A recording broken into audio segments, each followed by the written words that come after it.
In example 1, we're going to find the value of the second step and the third step, given that the first step had a value of -4 and our sequence is understood to be the previous step plus 15. To work through this process, I always start with examining what is the sequence that they want us to use. So this sequence is discussing the previous step plus 15. So I write that first.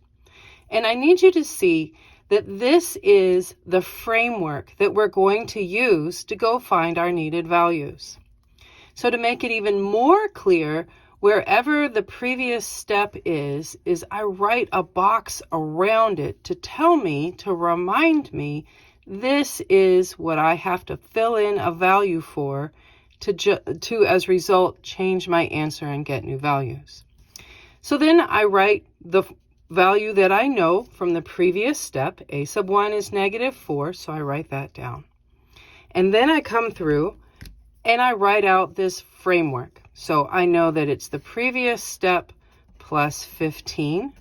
And again, the previous step plus 15. So let's see how this works. So here on the second term, on the second step, A sub 2, I know I'm going to put the previous value, the previous step, here in my box of the framework, and I add it to 15. So -4 plus 15 is 11. Great. And then I come down to step 3. So again, I have this open box to discuss the answer, the value of the previous step, which was 11, plus 15, and that will now equal 26.